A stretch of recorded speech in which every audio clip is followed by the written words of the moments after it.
And that's the focus of the Wisconsin Substance Use Summit. The two-day event will be at the Oneida Casino Hotel in Green Bay on August 5th and 6th, bringing together experts from a variety of backgrounds across Wisconsin, including prevention specialists, treatment providers, recovery advocates, first responders, educators, and policymakers to share strategies for building healthier, stronger communities. Ahead of the summit, we're speaking with the Wisconsin Department of Health Services about why this collaboration matters.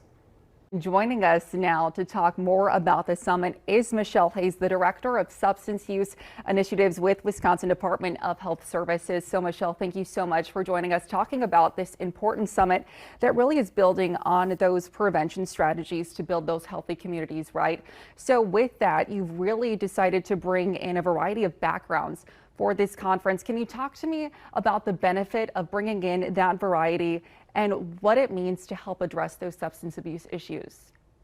Yeah, absolutely. Honestly, the whole point of building the Substance Use Summit is because substance use isn't just a public health issue. It touches our communities here in Wisconsin in so many ways, and no single person or service or program sees the whole picture. So we need everyone's perspectives at the table for better health outcomes. And because of that, we built the Substance Use Summit around various learning tracks. We've included things like tracks for primary prevention, for clinical treatment, for recovery services, for wraparound services for youth and families. And then we've also added cross-cutting tracks like ethics and data literacy and advocacy that run across all of it.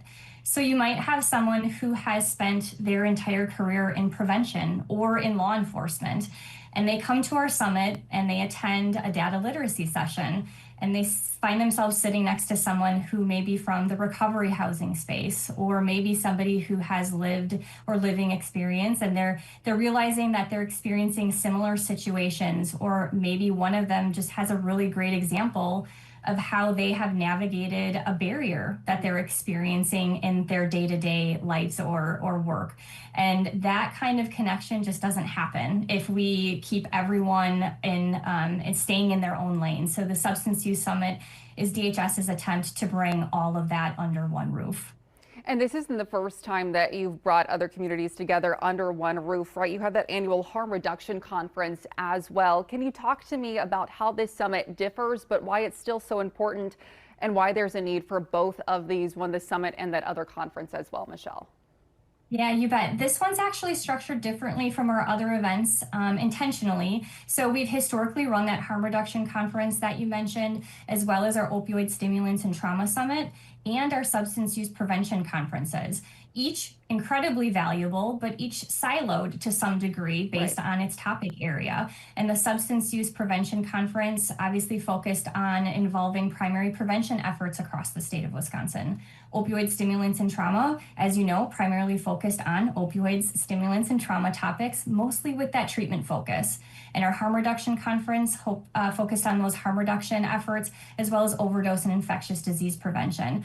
All of these filled specific roles, but with those narrower audiences. The Substance Use Summit this year is designed to bring everyone into that same space.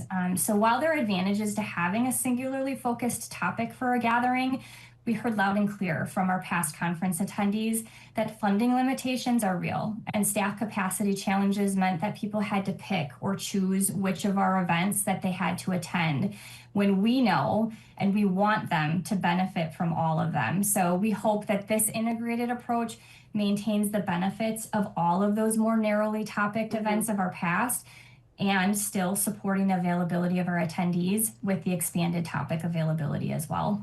Absolutely. That brings me to my next question about, funding these programs. When you talk to your ground partners, really, how does this change how the state responds to and funds these substance abuse programs? Is this something that you will continue to bring everyone under one roof for the next year and years to come, just as a way to really alleviate that, financial responsibility, and just so people are more educated on more, topics than just one? Yeah, what we're really watching right now is how much those things are shifting the funding is shifting at the federal level, and what that means for how we fund substance use programs here in Wisconsin. So federal guidance has been moving fast, and we've seen shifts in what's allowable under certain funding streams. And we know that all of that trickles to what state and local programs can actually do with the dollars that they have.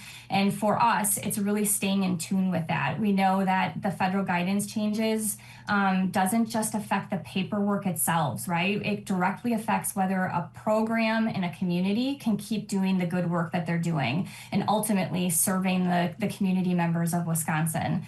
So those are those real concerns that we have from our community partners. And for that, our job at the state level is to stay in tune with all of those shifts, to understand better what that flexibility is that we still have with those shifts taking place, and to make sure that our funding decisions are able to continue to support programs as that federal landscape shifts around. So this is one of those examples of how DHS has stayed in tune with the funding availability and what our community partners needs.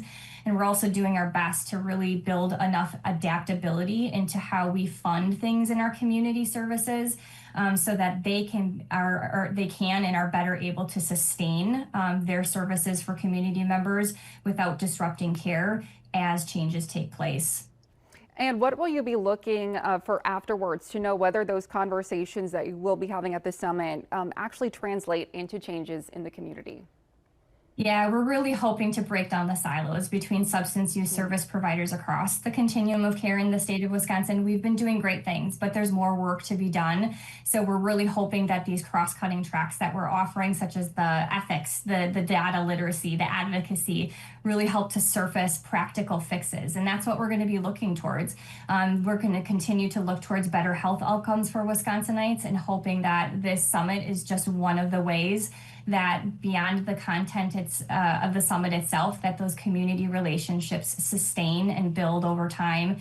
People learning that they can actually lean on each other, brainstorm through the different barriers and experiences that they're having, and provide that peer support and relational service to one another long after the event's over. Fantastic. Again, that summit taking place this week, August 5th and 6th. Michelle, thank you so much for your time.